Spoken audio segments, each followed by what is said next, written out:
Well, folks, things just keep getting worse. The outlook looks bad. The tariffs for South Africa are just a couple days away now, and what's happening?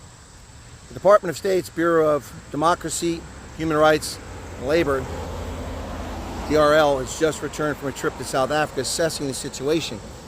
And they've posted on X their initial findings. We'll wait for their full report, but it's quite damning. It's not anything we don't know. Talking about violent crime, about brutal torture on farm attacks, things like that.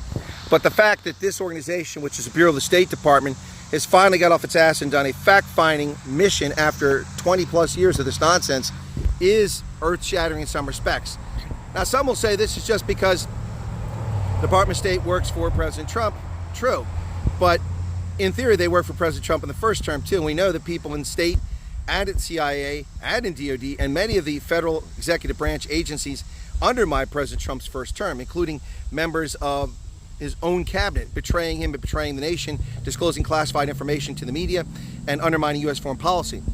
So you can make the claim that this is because it's Trump's State Department, but there are people in the State Department who still don't like Trump.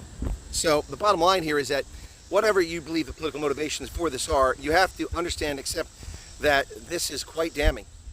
If this report gets any play at all in the press, it will be very embarrassing for Cyril Ramaphosa and his, "Have they told you where this is, Mr. President?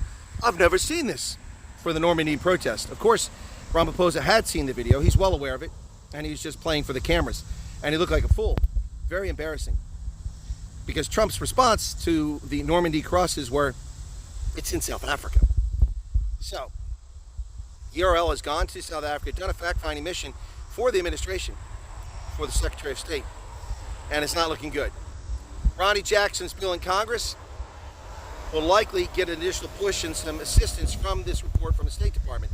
Now, it'll probably up to the Congressional Research Service to do some more reporting on this, but I suspect that things are not going to improve for South Africa in the near term. It's not looking good, folks, not looking good, and this comes at a very bad time as the tariffs are about to bite. 30% minimum, possibly 40% tariffs are coming South Africa's way in a matter of hours. Why? No ambassador, no special envoy, no trade representative, no trade delegation, sending a junior team to the U.S.-Africa Business Summit in Luanda. This is a country whose leadership doesn't take this relationship seriously, and it's going to cost a lot of ordinary South Africans their livelihoods. That's a tragedy. It was unnecessary. You blame it on Trump, but you need to take a look at Lutuli House because that's where the blame starts. All right, folks, hang in there. It's going to be a very bumpy ride.